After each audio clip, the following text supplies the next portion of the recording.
With me now to discuss the latest in Canadian politics is Tom Mulcair, CTV's political commentator, and he is the former leader of the NDP party. Hi there, Tom. Nice to see you. Good to be with you, Marcia. So let's begin with the Prime Minister's apology yesterday. The apology for taking a vacation in Tofino with his family on Canada's first National Day for Truth and Reconciliation. How much of a miss was this? Will the apology suffice? Well, the apology is not going to suffice because First Nations really wanted him to be present on the day that he chose to set aside and lectured everybody about, to recognize the horrors of the residential school system and the history of colonialism and racism that has produced so much damage and harm to those First Nations, Métis, and Inuit communities. People have not got an explanation for it so far, other than the fact that he wanted to go out to the beach. There's hints on background that there might have been something personal or family involved there. But his office put out a statement that morning saying that he was going to be in meetings in Ottawa. In fact, that plane had left first thing in the morning, so it just leaves a bad taste in the mouth. I do have to say that some of the speculation surrounding Mr. Trudeau right now is essentially that walk on the beach might be the equivalent of his dad's now famous walk in the snow, right, when he decided it was time for him to stop being in politics. And when Mr. Trudeau showed up yesterday at a press conference that had everything to do with the civil service and with health, but showed up with Chrystia Freeland, people were scratching their heads saying, but what does she have to do with that file? She's neither in charge of the civil service because she's the finance minister, nor is she in charge of health. That's Patty Hajdu's job. So either we're going to have, this two-headed prime ministership where we're going to have almost co-prime ministers, or Mr. Trudeau is trying to prepare the way for his eventual departure. I do think it's fair to ask whether or not he's going to be around at the next election. Tom, before we move on to another subject, I do want to ask you, because you would have insider knowledge on this, wouldn't someone in his circle have told him this is not a good day to go on a vacation?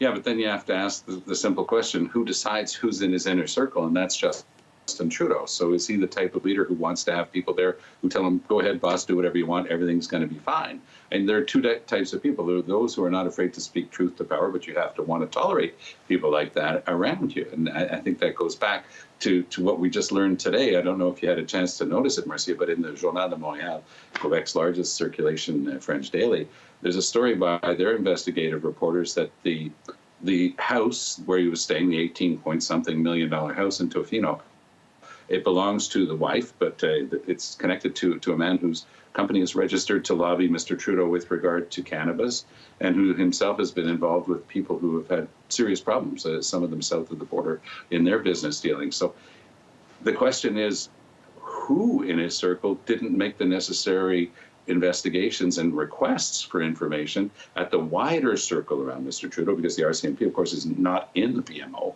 but they certainly have access to the type of information that these investigative journalists were able to come up with today. So there's a lot in there. And Mr. Trudeau's error of judgment is more than an error of judgment when you lecture Canadians about the importance of this day and then you do something completely different. People use a harsh word, hypocrisy, to describe that, but I think that it doesn't do enough to explain the whole situation. I really do believe that Mr. Trudeau might be looking back and saying, okay, I've won 3 times, but at some point I'm going to start moving on. That's the impression I get. He's getting ready to hang up his skates.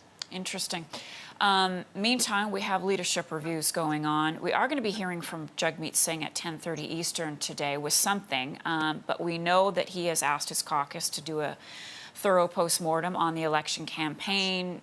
We've seen what's happened this week with Aaron O'Toole and some Conservatives saying that there should be a review and it's time to move on. What's your take on where we are post-election with the leaders? Well, it's a movie that I've played in.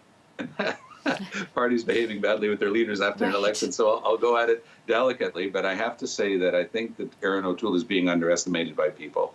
Mr. Trudeau thought that this guy was just a bumpkin, that he was going to be able to steamroller and go get his majority. O'Toole showed himself to be a pretty strong character, disciplined, good campaigner. I think that they'd make a big mistake if they were to throw him overboard. With regard to the tragedy of the Green Party, no more need be said. I mean, it's just been not fun to watch or even comment on anymore. Bloc Québécois, Blanchette's in there solid as can be, even though he didn't have the breakthrough that he was hoping for. The Liberals and the Bloc wound up with, after last night's recount, the exact same seat count as before. And I guess that always goes back to Trudeau. Why did you call this election? Well, he tried it get something for himself and for the Liberals, and it didn't work. With regard to Mr. Singh, I think that he's going to remain leader of the NDP as long as he chooses to remain so. I think that the biggest problem that they had was organizational. They had tons of money, which was nice to see. They were able to run a campaign pretty well, on a par with the other parties. But when you spend 24, 25 million bucks and you get a single seat more than the last time, you do have to do some soul searching. I think that it does come down to really not big complicated things. It comes down to the last week of the campaign, as it did for the Conservatives. The Liberals were able to steal away the NDP vote in the last week of the campaign, in particular in the GTA. For the NDP to have been shut out in the GTA after having 24 to 26% in the polls most of the time, that's something that they've got to really look at and try to understand. I think that they're shy to tell some candidates, look, you're just not going to win. We're going to take all of your volunteers and throw them into the 3 or 4 ridings where we actually have a chance. Those are bloody-minded decisions that have to be made by seasoned and respected organizers. But none of that happened. They decided they were going to try to run as many candidates and many full campaigns right to the very end as they could, and they lost every single one of them. That's a heartbreaker for them, but it's also time for them to realize that it's perhaps overdue for them to change some of those very old-time organizers with the same strategies that they keep using with the same result. So just really quickly, because I have about 10 seconds, do you think Mr. O'Toole and Mr. Singh are both safe, Tom? I think that Mr. O'Toole is safe. I do know that there are people organizing against him to try to get Pierre Poilievre in there, because I talked to them, and I know that they're up to that. But and some people are very disappointed, that he was true blue during his leadership campaign and then softened some of his positions. But he's talking to more Canadians than the Conservatives have been able to do in a long time. And I think, again, that he'll survive. Mr. Singh, again, he's going to be fine. He gets to stay as long as he wants to. All right. Tom Mulcair, great to see you. Happy Thanksgiving, Tom. All the best to you and your family. Thank you so much.